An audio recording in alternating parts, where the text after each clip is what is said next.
Assalamualaikum warahmatullahi wabarakatuh.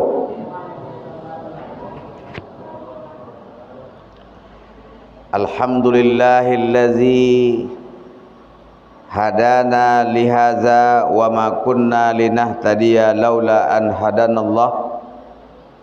Asyhadu an la ilaha illallah wahdahu la syarikalah wa ashhadu anna Muhammadan abduhu wa rasuluh la nabiyya ba'dah. Allahumma salli ala Muhammadin wa ala alihi wa sahbihi ajma'in. Bismillahirrahmanirrahim. Qul inna salati wa nusuki wa mahyaya wa mamati lillahi rabbil alamin. Surah Al-An'am ayat 162. Bapak Ibu sidang pengajian jamaah Masjid Baitul Hamdi yang dimuliakan Allah, kita bersyukur kepada Allah, berselawat kepada Rasulullah. Allahumma salli ala Muhammad wa ala ali Muhammad. Kaji awak malam ko agak tasawuf sedikit ya, agak diangkat mutunya, agak tinggi kita kaji. Beliau bapak ya. Apa judulnya? Hidup kita hanya untuk Allah. Ya. Ayat yang kita baca tadi, katakan wahai Muhammad, inna salati, sesungguhnya salatku, wa nusuki, ibadahku, wa mahyaya, hidupku, wa mamati, matiku, lillahi rabbil alamin, hanya untuk Allah. Dan itulah yang disebut dengan keikhlasan. Jadi kalau di Bible nama hidup punya untuk Allah itu sama dengan ikhlas. Ikhlas itu adalah rohnya dalam beribadah. Kalau awak tidak ikhlas beribadah, kau dah sama je orang tidak bernyawa, bangkai berjalan. Maka disitulah pentingnya keikhlasan. Segala-galanya kita niatkan hanya untuk Allah. Bapak Ibu yang saya hormati, ada seorang ahli bersedekah. Inyo nak mensedekahkan harta banyak itu untuk Allah. Ya Allah, tunjukkan kepadaku kepada siapa saya bersedekah. Cenden orang nan topek dah bersedekah. Banyak sedekah rumah, tak sebu sedekah lah, puluhan juta. Iyalah. Malam hari itu berjumpalah dia dengan seorang laki-laki. Tinjunglah sedekah cakap dah. Hanya biti mak. Yung nak sedekah. Besok pagi heboh di kampung tu. Sana orang nan tampek bersedekah cakap, bau sudah maliong orang tu bau. Tapi sedekah dia ke mana? Orang maliong mak, orang pencuri. Bau sudah maliong muka toko orang bau. Akhirnya pula tetap ben sedekah cakap. Heboh lah orang. Hari yang kedua berdoa lagi dia. Ya Allah, potong dan bersedekah atas nama Engkau ya Allah. Tapi salah sasaran ya Allah. Taben kau orang maliang. Kini dan meminta dia cenen orang ya Allah nan berhak menemu sedekah engkau. Jangan salah sasaran.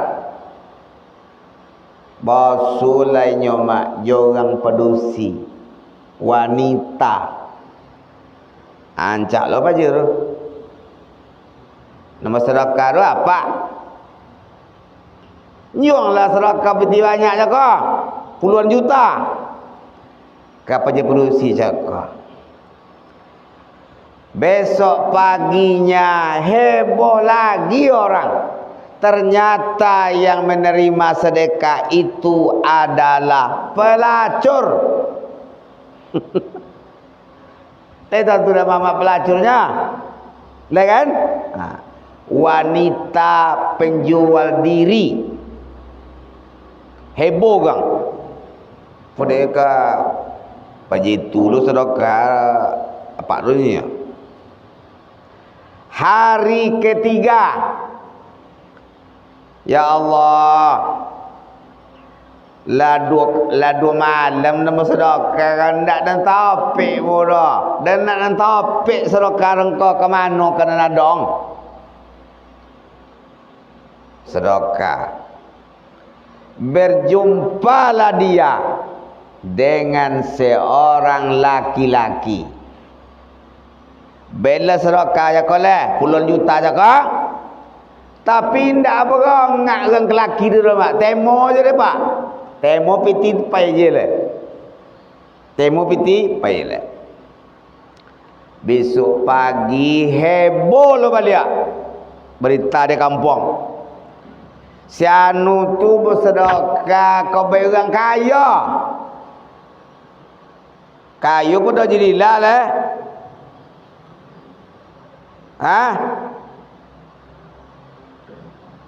Masa kurang kayu bersedekah ni ya. Heboh kan.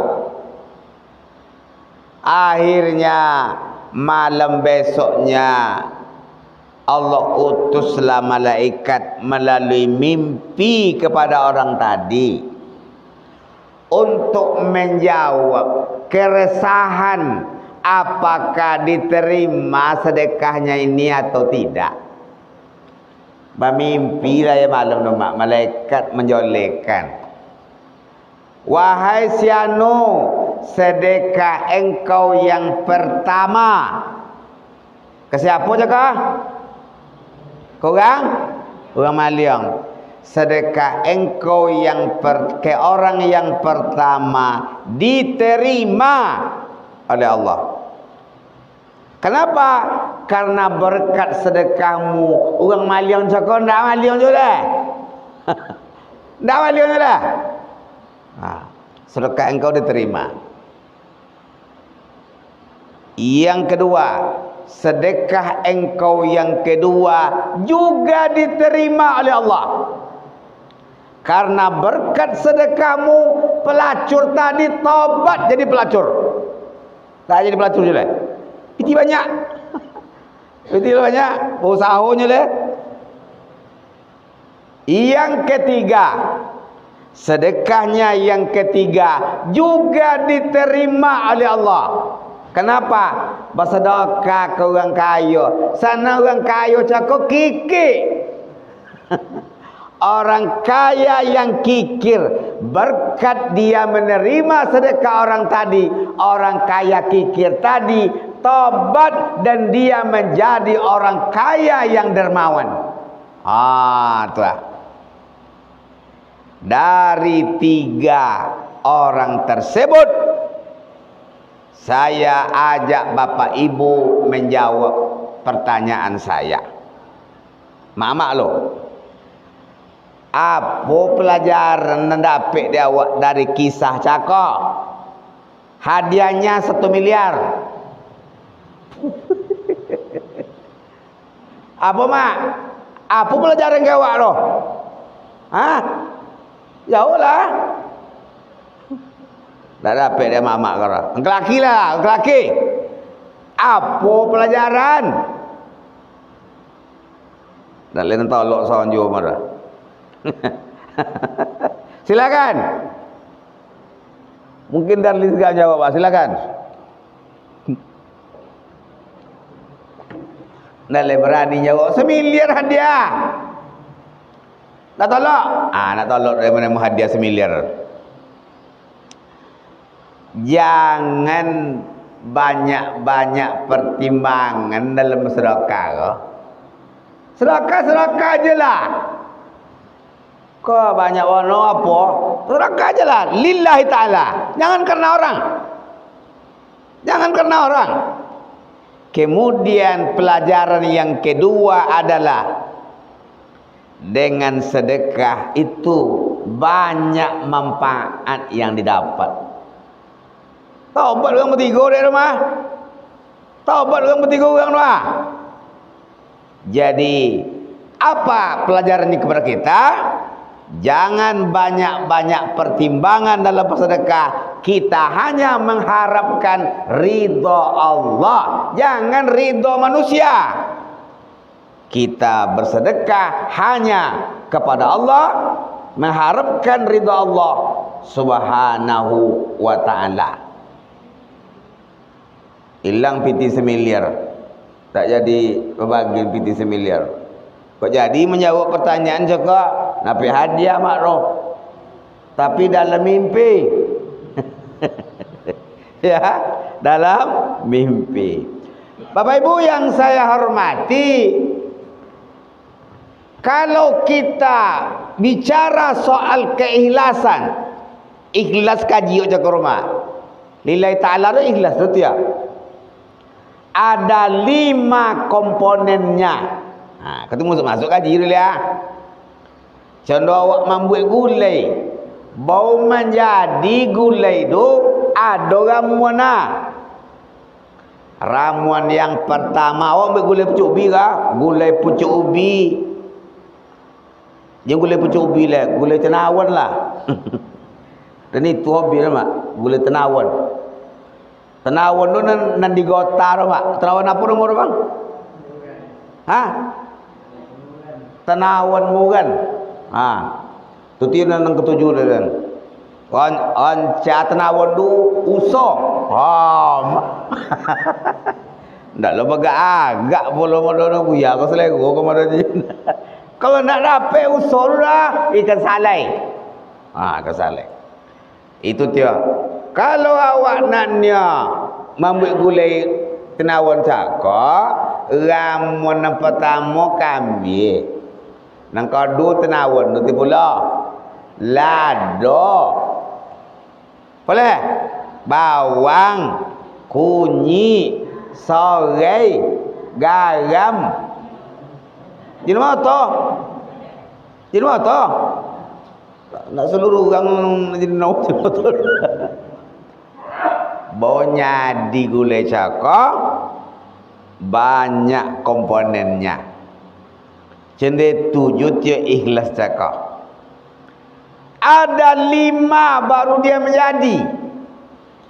Tetapi sebelum namuraikan 5 kok, saya sampaikan dulu penghambatnya. Ambil awak ikhlas ko ada 3 mak. Ikut ya hama wa. Hama ibarat tanaman. Apa hambatan yang pertama adalah ru'yatul a'mal. Rasa awak nak beramal kau nak ditengok di orang. Kau tiada jin di sana pergi masuk jin banu hari pergi dah. Dia apa? Nampak dia orang. Cuba mak. Amak semayang dah penuh orang, semayang di masjid, semayang di rumah sama ndak rukuk. Panjang-panjang rukuk, sujud doa aja di rumah mana apa? Kalau di rumah sudah salam nuha kan, salam kan, salah buka kalau jilbab paile. Tapi kalau di masjid, berzikirlah, astagfirullahalazim. Kalau takbir ke, bala elok bonau, dah apa? Tengok dia orang. Itu dia penghalang awak ikhlas tu. Ru'yatul a'mal. Beramal nak ditengok orang. Kalau itu nak kena awak buat, tu dia penghalang pertama mak. Jadi napi orang dah gagal gulai jago. Perlu ingin ditengok orang ibadah awak apa? Tak apa awak ditengok-tengok orang. Maka orang para ulama kita mengatakan kita ikhlas penghambatnya itu, jadikan diri kita seperti kita solat di dekat pengembalaan kambing. Awak mengembala kambing, mengembala sapi ke atau kobau, tengah hari semayang awak di samping cakap tu nak ditengok awak dia kobau tu rendah kan. Kabur sekeliling banyak kambing, tak ada perasaan awak adun nang kemuji-muji awak, itu tu nak kena tanamkan. Jadi pertanyaan atau hambatan yang pertama adalah ru'yatul a'mal. Beramal nak ditengok dia orang. Kalau tak ada payah punya orang. Kalau payah nak apulnya orang. Itu nak napik apa dulu? Napik dah. Yang kedua, talabul iwad. Hambatan yang kedua adalah minta ganti rugi dengan Allah. Kau dia. Dan kalau rajin semua yang ikoha, mudah-mudahan dapat dan zaki ikoha. Atau kabul iko. Nak minta upah dia Allah Ta'ala. Semayang duha ikoha, dapat omir dan segantang. Namun itu kalau lah nak mendapatkan untung rugi awak, untung awak Allah Ta'ala, anda akan dapat keikhlasan. Jadi agak itu pokok berbuat saja. Itu nan penting awak alaba usaha awak mak lah beramal awak memang sabar Allah Ta'ala roh. Wa may yattaqillah yaj'al lahu makhraja. Siapa yang bertakwa kepada Allah dan berjalan keluar, wa yarzuqhu min haitsu la yahtasib, daripada rezeki nan dak disangka-sangka. Di cendak awak membaca apa jure mak? Surah Al-Waqiah. Siapa yang membaca surah Al-Waqiah, dia akan kaya. Alah, belum lah membaca surah Al-Waqiah. Karena surah Al-Waqiah itu disebut dengan suratul ghina. Tapi kalau itu niat awak nak kaya, nak jadi napi awak, nak jadi ikhlas awak jadi dah. Dek kerana nak mendapatkan itu awak jadi beramal dunia. Itu tiada penghalang. Kita sahabat tadi dia tinggi kaji, ambil kaji malam gua kau. Jen beramal. Dan nak amal apa amal mak? Ada nanti serogor bu ya. Ndak baru dah. Apa beramal pak? Dan masuk serogor bu ya, nak mencari serogor. Kalau apa jamak beramal mengharapkan surga, alun le. Beramal hanya mencari ridha Allah. Kalau Allah sudah ridha, seragol di tangan. Ya, kalau Allah sudah ridha, seragol di tangan. Itu. Sudah itu penghalang yang ketiga. Manusia itu selalu merasa puas dalam beribadah. Dan ada buat tiba kau sodor kau tahajud dan tiap malam, ngaji dan khatam Quran tiap malam, duha dan tarawih, puasa sunat kami dan tarawih, sedekah dan banyak. Lontan tu di temo dak Allah Taala jemput dak dulu. Lontan tu dulu Jadi dalam masalah beramal kubul ya lobonya. Dalam masalah harata nanti dia boleh lobo tu Pak. Dalam masalah amal boleh wak lobonya Pak. Dalam masalah ilmu boleh wak lobonya. Orang lah pulang, orang awak ngaji je lah. Boleh lah. Itu tidak lobo. Tapi jangan awak merasa puas. Jangan merasa puas dengan ibadah yang kita lakukan. Karena belum tentu. Tak jaminan baru Pak. Rajin amat tahajud lah. Saya sendiri pun, siapapun ulamanya, alun jaminan le. Tali ikhlas tidak beramal tu. Jadi itu dia hambatan. Hambatan yang pertama ingin ditengok orang. Hambatan yang kedua nak mendapat ganti rugi Allah Taala. Etong-etongan. Hambatan yang ketiga cukup atau merasa puas dengan amal ibadah yang dia kerjakan. Nah, tu.